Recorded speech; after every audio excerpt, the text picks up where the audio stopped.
This is the Erasing Shame Podcast, Season 3. Honest talk for healthy living, growing, and thriving.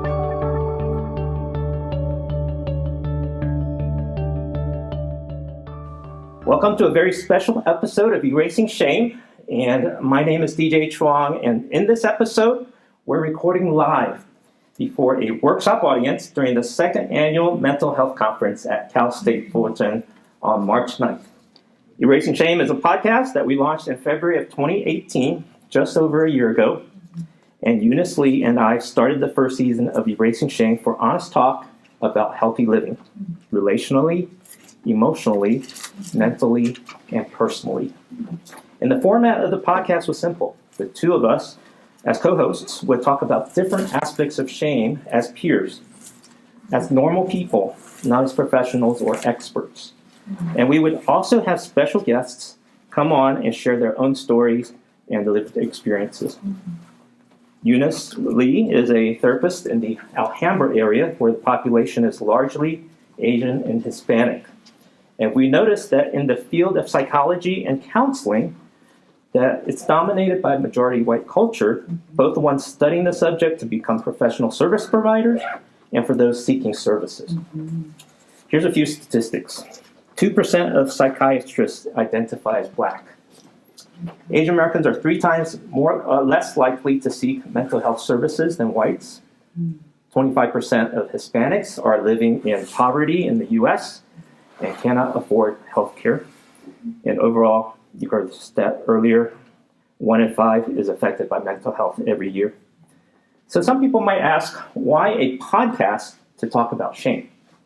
Well, the idea for a podcast came from the daytime panel talk show called The View. Anybody watch that show? A few, okay.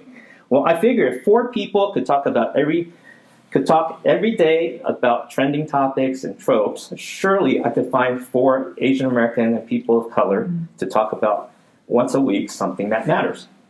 And one thing that matters is mental health, and shame is a huge barrier. Researcher and author Brené Brown popularized the topic of shame into the mainstream, and she has said, if you put shame in a petri dish, it needs 3 ingredients to grow exponentially: secrecy, silence, and judgment. If you put the same amount of shame in the petri dish and douse it with empathy, it cannot survive. In other words, if shame festers in silence, the opposite of that is to have healthy conversations with empathy and non-judgment. So a little audience participation. Why is it hard to talk about mental health? Just a couple of answers. There's often a lot of stigma around the culture of mental health, and so you feel like you're going to be judged for something you're sharing honestly and openly with people. Yes, thank you. Caroline. Yes, Nick. It's something that makes us feel really vulnerable. I think for me, I think it's the main reason, or it's one of the biggest reasons why I would be more reluctant. Yeah, thank you, Nick. And a lot of us are not comfortable when we're in a vulnerable state. That's right. Thank you. It's not seen as a real or valid illness, physical illnesses, and it's usually seen as someone just wanting attention. Yeah, that's right. For the recording, it's not seen as a real illness, and it might be seen as a whining session. And there are many other reasons as well. Here's a few other ones. We don't know how to talk about feelings. I know for me, as an Asian American male, it's taken me quite some time to learn, as in years, to learn how to get in touch and talk about my feelings. We're afraid of what other people might think if we were to go counseling or admit weakness. It might jeopardize relationships or career. We might feel we're underqualified if we don't have enough counseling hours and enough degrees. And there's people that are just not interested in the topic, and many other reasons. Yes, mental health is very difficult to talk about. And there are many good resources and efforts to end the stigma and shame about mental health from social services, agencies, great colleges like this, outreaches, crisis hotlines, documentaries, books, and conferences like we're at today. But you know what? That's not enough. And shame about mental health is still pervasive today. Shame isn't the only problem. There's also lack of awareness and lack of resources and availability and accessibility.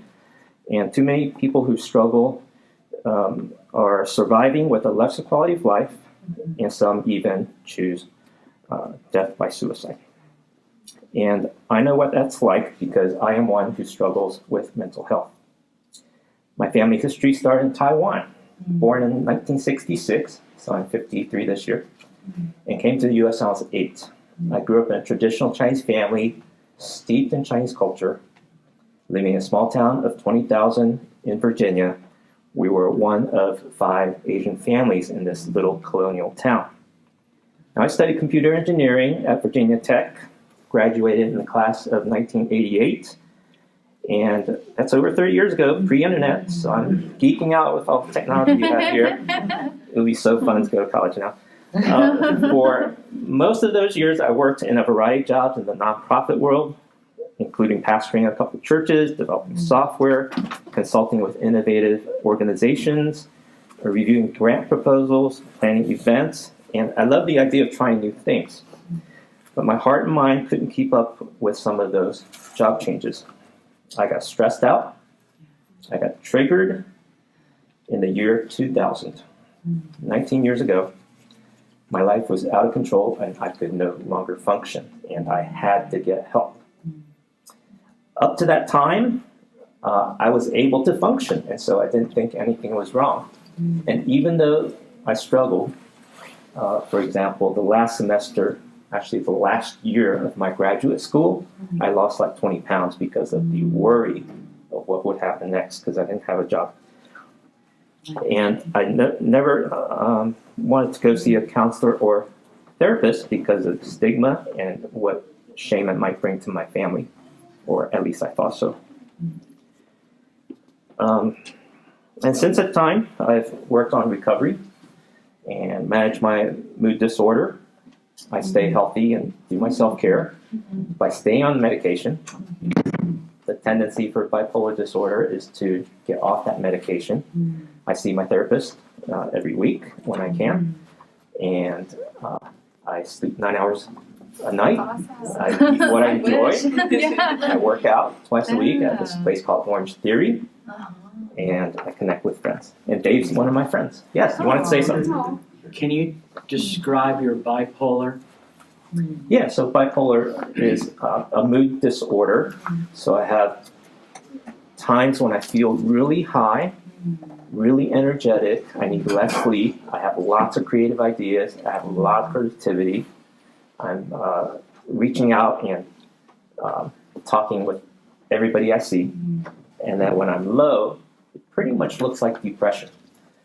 And for me, my cycle was about 2 weeks high and 4 weeks low. 2 weeks high and 4 weeks low. And that pattern persisted until 2017. And then in 2017, I had an episode because I let myself go manic, which is a high, and I had a 5150. So many of you know what that is. So I had a mandatory hold in a psych ward for 72 hours. I never thought I would be there, and that was very humbling. Dave, you want to say something else? Yeah, so you described your bipolar as highs and lows. Yes. 2 weeks, 4 weeks. In which mood did you not want to take your meds? Both? Oh, certainly during the high. And that that's what I thought you were going to say, but I wanted to hear you say Yes. it. Okay. Thank you. Okay. Yes, so the temptation is when a person with bipolar disorder gets on a high, and actually this was my case as well. During my recovery after the episode in the psych ward, it took me about 6 months to readjust my medication and readjust my lifestyle to be well. And during the first, I think it was 3 or 4 months in, I thought I was healed. And I wanted to go off my medication, and I wanted to get away from therapy and live normal. But I think it was within a few days I realized, okay, I need to stay on the discipline of staying well. that it's not worth testing because Right. I've already been hospitalized. So that was a learning moment, and so now I've surrendered that part of my life, and I can live much more healthy and enjoy life. Thank you, Dave. Right here, thank you. So launching Erasing Shame. Shame held me back with a survival mentality and a low quality of life, and experiencing healing had moved me beyond surviving and thriving. And so a year after that episode in the psych ward, I looked for a friend that would launch a podcast with me called Erasing Shame. So we had no budget, no staff, but we said, this is too important to not talk about. Let's see what we can do with the resources that are available to us freely on the internet. And so we made the podcast available on the web. I have a technical background, and that's my day job, so I can build a website pretty easily. I figured out how to connect it to iTunes, put it on Facebook, and put it on YouTube so that people can be reached far and wide. But we don't have a budget, and that's okay. Things are free on the internet. I want to make it freely available using keywords and some strategies. And good friends like you that will share it with a friend or share it with a family member or schoolmate, because this is a conversation starter. And I'm going to share with you an example of exactly how that happened later. My aim with this podcast is when I was struggling, I had a difficult time finding resources for myself. Healthcare is expensive.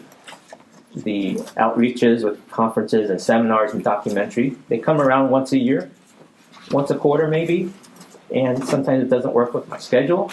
Support groups were hard to get to, and surfing the internet, you get a lot of mixed messages and sensational stories, but I wished there was something that I could connect with on a regular basis, like a podcast, some people that I could relate to, and as I get comfortable, I could reach out. And so the image I have in my mind is someone who's struggling with shame or mental illness.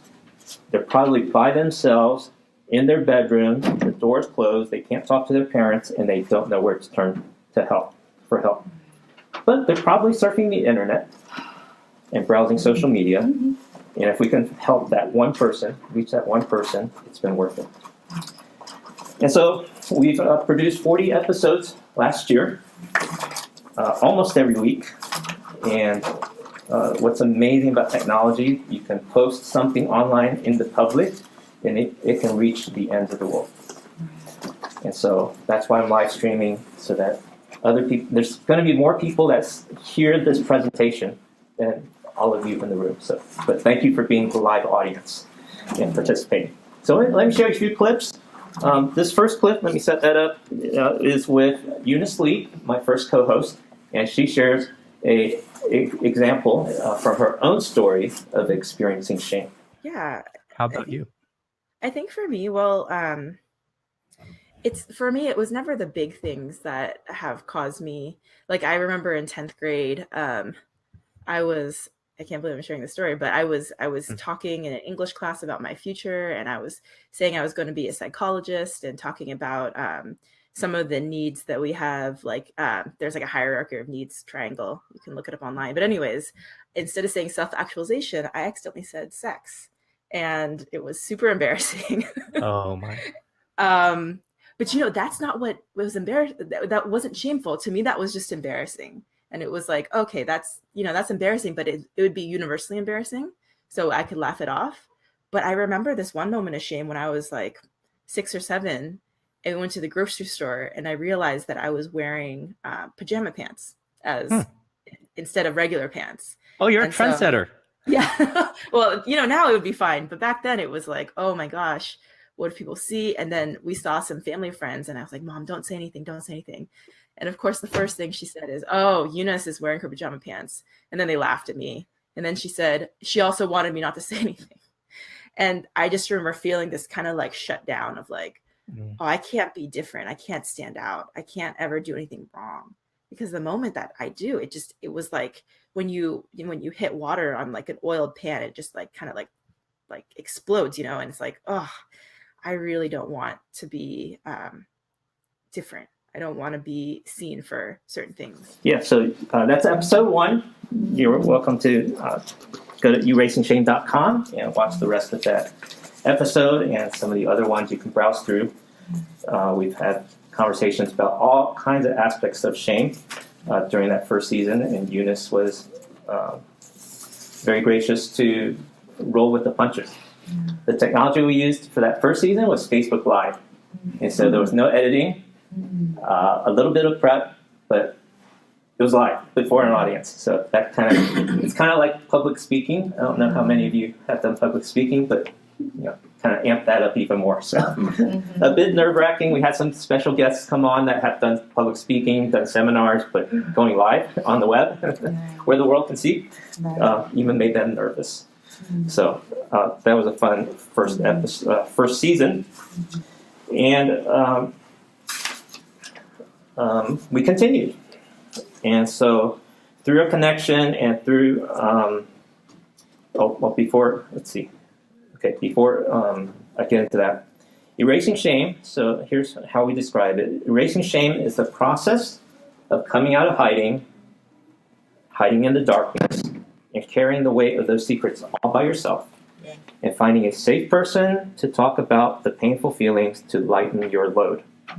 One author says it this way: sharing your feelings is the beginning of healing. Oh. And so this is what we're opening up by showing live examples of people, normal experiences, that it's okay to talk about it, and here's some ways others are talking about it. So we're addressing that issue of people not knowing how to talk about their feeling, people feeling like they're all alone, and then when they watch our videos or listen to our podcast, they can say, hey, that's someone I can relate to. Hey, that's someone that's describing something that I can understand. So shame is a part of the human experience and part of our human condition. And the word erasing shame is a little misleading because we never erase shame, but we want to find a way to be provocative and to engage people with that. One of our guests described shame this way: shame is everything you can't talk about. So I won't bore you with a episode guide reading about every episode, but I will recommend you watching the season finale of season 2, where I do a full review of everything we did that first year, including a top 10 countdown of the most popular episodes. Now, one other episode I would highly recommend is season 2, episode 10, which features an interview with my friend Dave Dicken, and he's a crisis text counselor. And Dave presented some really valuable tips. Unfortunately, it wasn't recorded. So maybe you could give it again sometime and record it and share it. Yeah. And I'll share with you a story of what happened with that interview towards the end. So clip number 2. So each season, so season 1, season 2, we're into season 3 now. Each season I invite a different co-host to open up the topic of shame with me. And so the second season, I invited someone named Mei Li Chang, and she's a therapist up in Minnesota from a Hmong American background. So I'm Chinese American background. I want to find a diversity of perspective to reach as many people as I can. And though we have mostly Asian Americans involved, we realized as people of color, we have so much shame in our cultures that haven't been addressed. And the more we produce these episodes, we feel like shame is a black hole. There's so much underneath, because we haven't talked about it, that we'll never run out of content. So I'm like, okay, we'll keep going as long as we have breath and energy. So let me show you what Mei Li described what shame is about. Yeah, so that's what we're getting into in the next 3 or 4, 12 weeks or so. And we'll also have some guests talk about aspects of shame. So in that context, what do you think of when people ask you, the question, well, what is shame anyways? Yeah, it's definitely very complex, right? So I think if we were to just look at shame shallowly, right, it would just be it's an emotion. It's something I did and I feel ashamed of. But it's definitely very complex, especially with life experiences and, with the work that I do.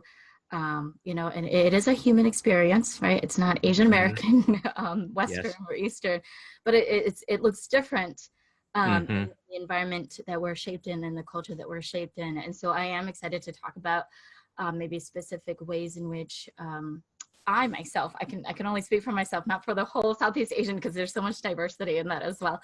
Okay. Yeah, I mean, it's personal, it's personal and it's communal. It's deep. I think if we were to really look at shame, it has so many layers.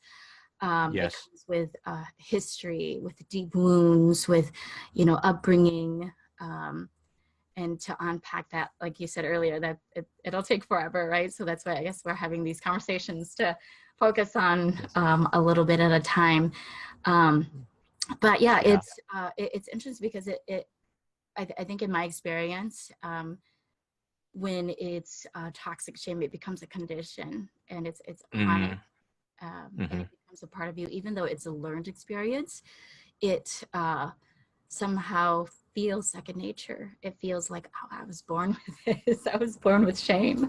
Because it's such a deep part of my culture, part of who I am, in the whole saving face, honoring my family, being a female and how I should, portray myself. And sometimes the shame is mine, but it's more so other people's shame upon me, right? And then I can choose to keep that as my own, or I could choose to build maybe defenses around me to not let it affect me in a way that becomes chronic and toxic to myself. And so, I mean, it's so complex, but that's the gist of my own experiences of shame and my understanding of shame.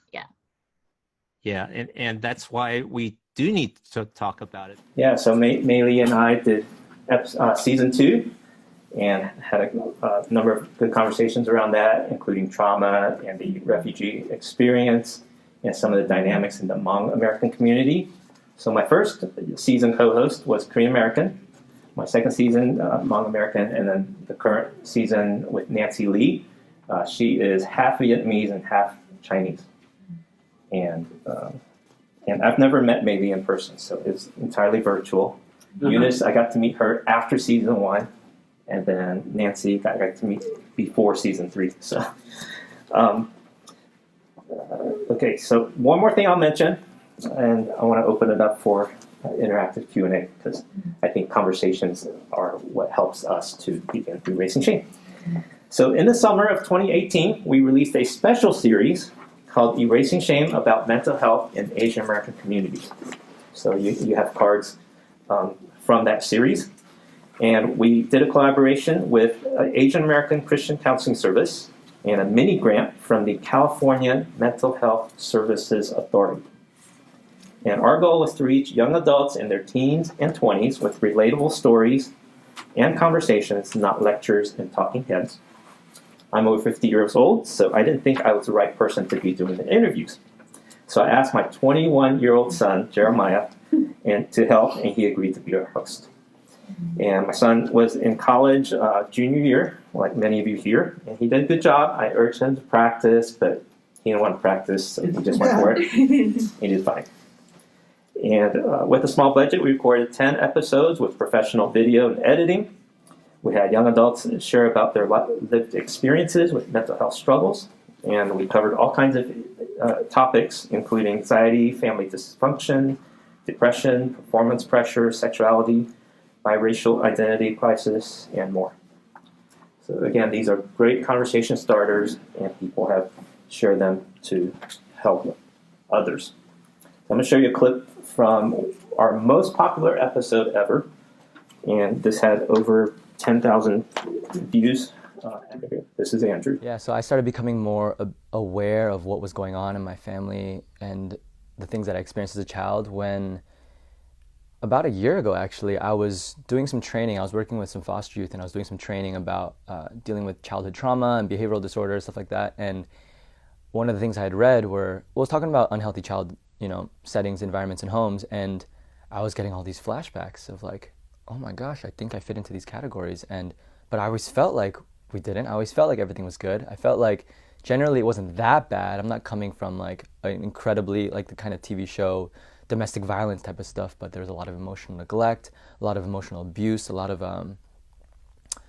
like unhappiness. I've been around even substance abuse and stuff. But there was something that triggered it for me. One thing where I read something that said, it wasn't even the main point, but it said a child, when a baby cries out and a parent responds, the child begins to learn that their voice matters. And so I was thinking about that, and I got these flashbacks of when I was a kid, and I don't remember how old I was exactly, but it was some of the earliest memories I can remember. Like I was super young, and I remember waking up in the middle of the night and hearing my mom crying in the other room on the phone.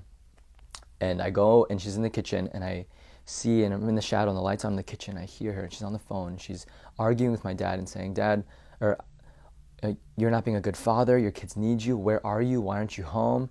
And I don't know what's going on, but I'm feeling this, something's wrong, something's not good. And I get really scared, and then you hear the other line go quiet, and then she just stops talking, and she hangs up because he hung up on her. And she just breaks down on the floor, gets on her knees, and starts weeping, right? Trying to be quiet because me and my sister are in the other room sleeping. And I remember getting so scared and not understanding what was going on, running to my room and just start crying out for my mom, saying, Mom, Amma, come, can you please? I didn't say anything, but what I was saying was, come comfort me, come, I don't know what's happening, come tell me everything's gonna be okay. And I'm crying, and she never shows up. And I spend maybe 30 minutes, an hour crying out for my mom to come, and she never comes.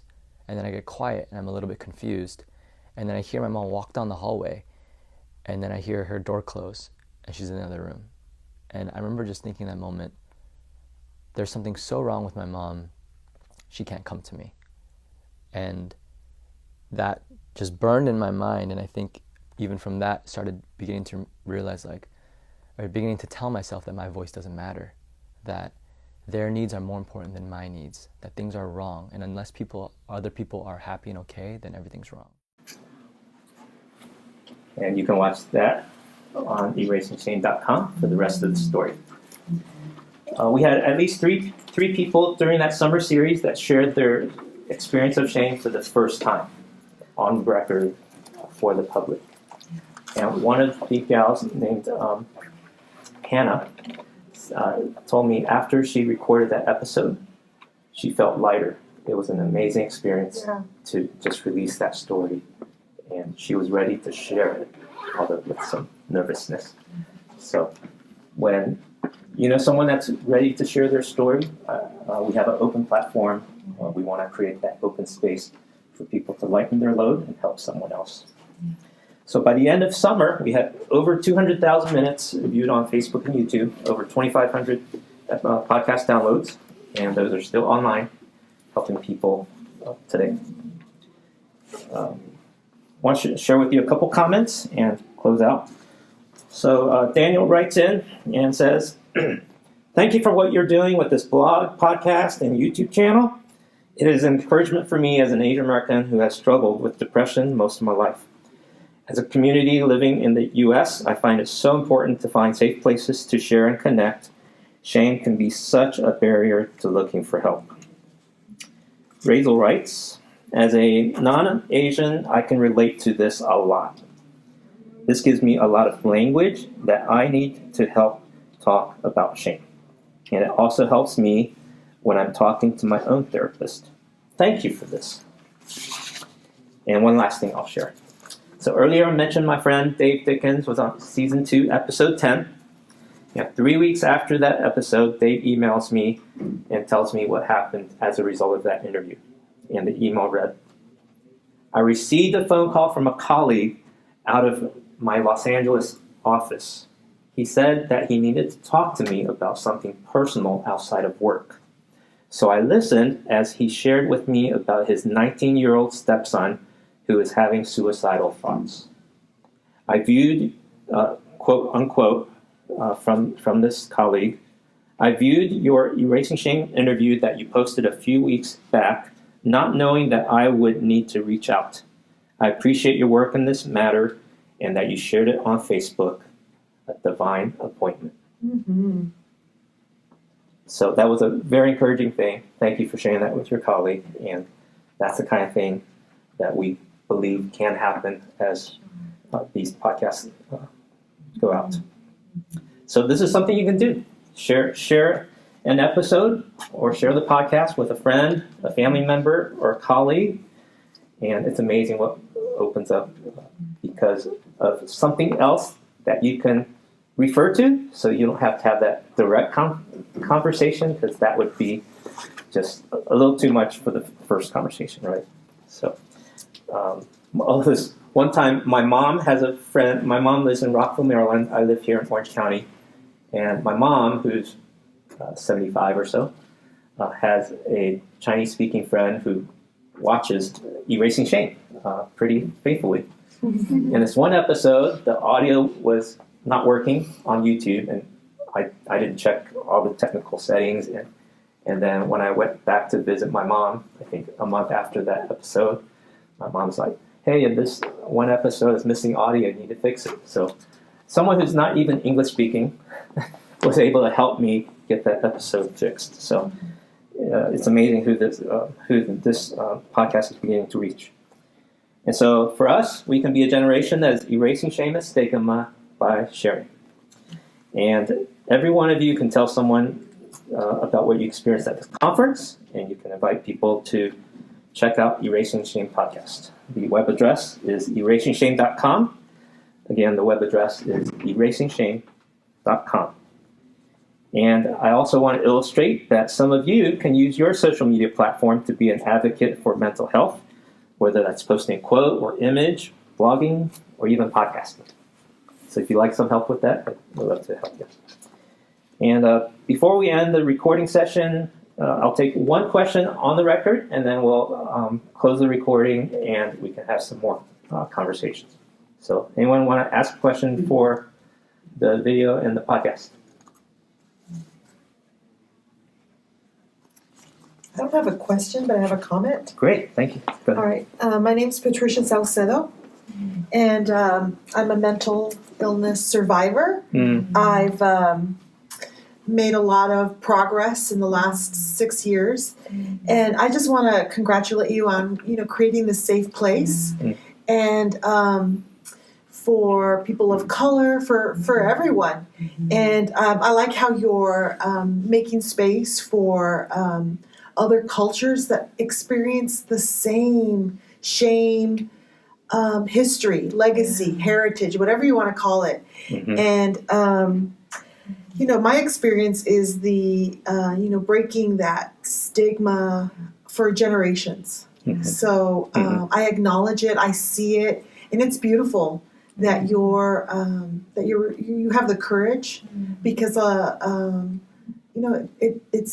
it's something that when I got out of the hospital, I was craving information and I couldn't find it. And the information I did find was in a one specific lens perspective. So now I can't wait to see what you have. Thank you. And hopefully, it'll also be widened in different perspectives. Yes. So thank you. Thank you. Thank you so much for the kind word. Very encouraging. Yeah. Thank you. Yeah. So, if I can inspire others to open up this conversation for not just Asian, but also Latino, African American, singles, marrieds, whatever different kind of issue. LGBTQ. Very much so. Absolutely. So different languages. So it's I've committed to do this with my discretionary time to really make a difference in erasing shame perhaps one day it will be a network of things that really opens this up, because as we get exposure and raise awareness in a creative way, low-cost kind of way, I think it can reach so much further. I was just aghast that the MHSA has a budget of 200 million something. I was like, so I got no budget anymore. Doing some good things. Okay, well, thank you for being a part of this special edition of Erasing Shame, and thanks to the Student Allied Health Student Association at the Cal State Fullerton for this opportunity to share, and for organizing this important annual mental health conference. So please share with someone about Erasing Shame at erasingshame.com to subscribe to the podcast on YouTube or like on Facebook. And we'd love to hear from you, listeners and viewers. Contact us on any of those social media networks. And this is DJ Chuang, signing off, wishing you a life of erasing shame so that you can experience a healthy life of growing and thriving. Thank you for being a part of Erasing Shame. Please rate and review on iTunes, subscribe on YouTube, and like on Facebook. Share with your friends and followers. Together, we are erasing shame one story at a time. Get all the details at erasingshame.com.